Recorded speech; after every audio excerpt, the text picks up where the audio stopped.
Hey everyone, it's Emily, and today we're building an apartment in The Sims. Obviously, why did I say that? Do I ever say that? I don't know. Whatever. We're building an apartment. It's for a sim that I'm really excited to play with. I haven't made my sim yet, but that's besides the point. I've decided that for winter break, I want to do some gameplay on my own in my free time because I'm going to have free time again. So I want to pick up the Random Legacy Challenge, and it's basically like any other 10 generation legacy, except the rules are different for everyone because you have a bunch of different categories and you do like a random number generator, and then it picks what your different goals are for the generation, and I'm super excited about it. So funny story that I'll get to in a minute about when I was going to start it a month or so ago, but I'm pumped. For anyone who's been here for a little bit, you might have known that I started the Not So Berry Challenge for the second time. You might know that it was the second time if you've been here for a while or just watched my first Not So Berry playthrough, current household update, whatever. But anyway, a few months ago when the semester was kind of like just getting started, I was like, okay, I'm gonna start the Not So Berry Challenge again because I want to, and it's fun, and I'm going to play the game in my free time and make weekly current household updates. That was not a good plan. I just didn't have time to make current household updates every week and do speed builds and stream and go to class and do well in school and have a job and exist and function. So I decided that current household updates could hold off for a minute. So I stopped that, and it was really sad because I love playing the game in my free time. Like, as much as I love playing it on stream, I don't really like doing Let's Plays. I don't know why, I just don't like doing them. But I do really enjoy playing the game on my own, completely alone in my room by myself.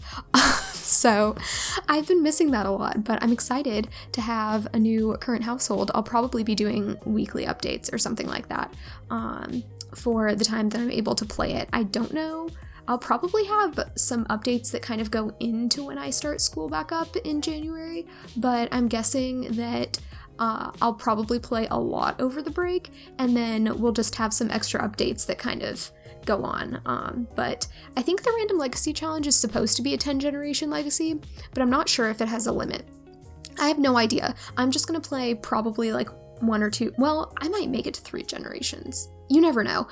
Sometimes I can play really fast. It all depends on how much I'm in my apartment because that's where my computer's gonna be for the break. But anyway, I was gonna go for like a super neutral apartment, and I kind of wish that I had made my sim before the apartment, but now I think the apartment is going to inspire the sim creation.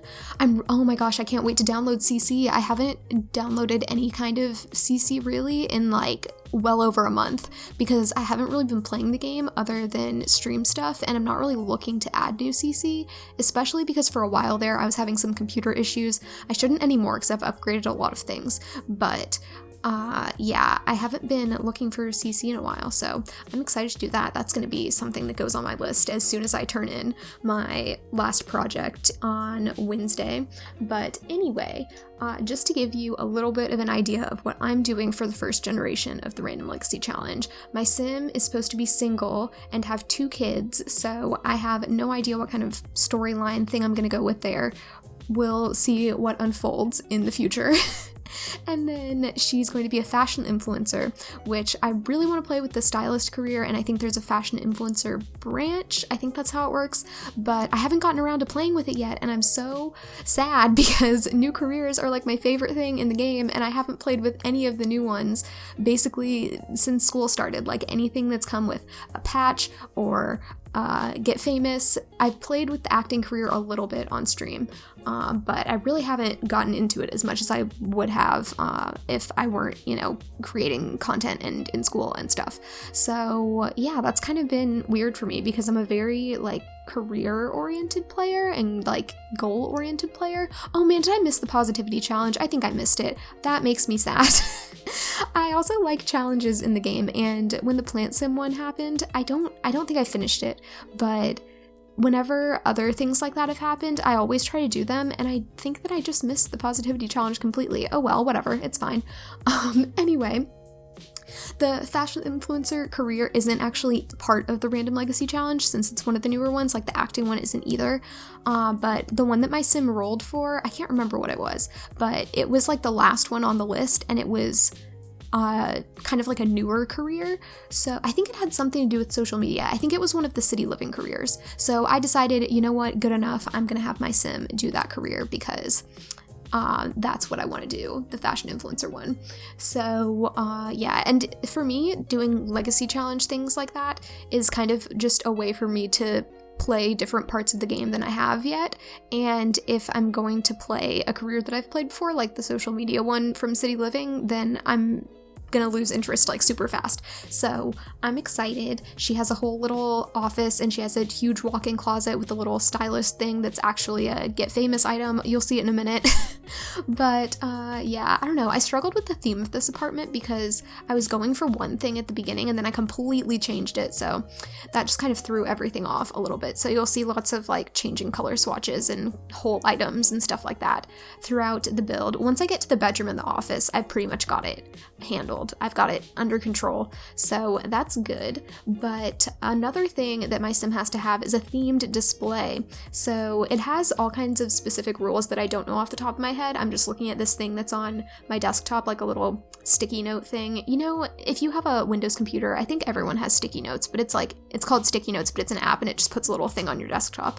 Anyway, that's where I'm reading these from, so I don't have the full descriptions to tell you guys. I'm sure that I'll read them off whenever I do a current household update, which I'm excited about because I love current household updates. But anyway, the theme display thing, it's like you have to have certain items from like different categories and you have to have them all like displayed in a section of your home, and you have to have like at least 10 items total. It's very interesting.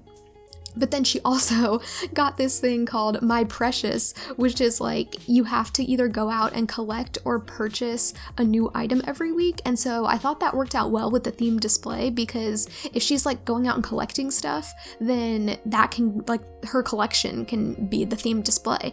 But then even if she's buying things, I can have her, you have to buy like expensive decor that serves no purpose other than to act as decor in your house. Like you can't buy a TV and say that's your like expensive thing for the week, or like a computer. It has to be like the cat statue that came with Cats and Dogs, you know? It has to be something that you can't use, but it's there. It just exists in your house. So I might do that too, and then have it be items that are related to whatever the theme display ends up being, and it can just be like a giant display, because the theme display I think is all like found objects. I don't think that it's stuff that you can buy in the game. At least that's how I interpreted it the first time I read it, but we'll see what happens. So anyway, I'm almost done with finals. You're probably sick of hearing me talk about this, but I'm really excited. Oh my god, I'm also super excited for you guys to see my next build, because I'm probably going to work on it right after I'm done with this. But if you watch my streams, if you follow me on Twitter, or if you're in my Discord, you probably already know what it is, because I basically the same thing that I was building on stream, I'm building another version for YouTube. So if you want to spoil it for yourself, you can go check it out. But I'm super excited about it. I think it's going to be really cool. But the stream version is kind of like my test drive, and then I'm building it. Ooh, it's gonna be big and beautiful. It's on a 64 by 64. I'm super pumped. I have never built anything that big before, so we're just gonna see how that goes. It's going pretty well so far though, and I'm really happy with it, so stay tuned, folks. But anyway, the video looks like it's almost over, but we still have a whole room left. How did I pull that off? I have no idea. Oh, I'm super pumped. I think I've said super pumped or excited like too many times in this video, but it's okay. Very much looking forward to using the stylist board, whatever it's called, because I've seen so many screenshots of it in other people's games, and it looks so cute when it has all the stuff on it, and I'm excited. So many things to be excited for, so many good things coming up. If you are doing finals stuff too, I hope that you're doing well and getting through it, and we're all gonna be just fine, and I believe in you, friends. Okay, that's all I've got. I hope that you enjoyed this video, and I hope you're having a great day. Thanks for watching. Bye!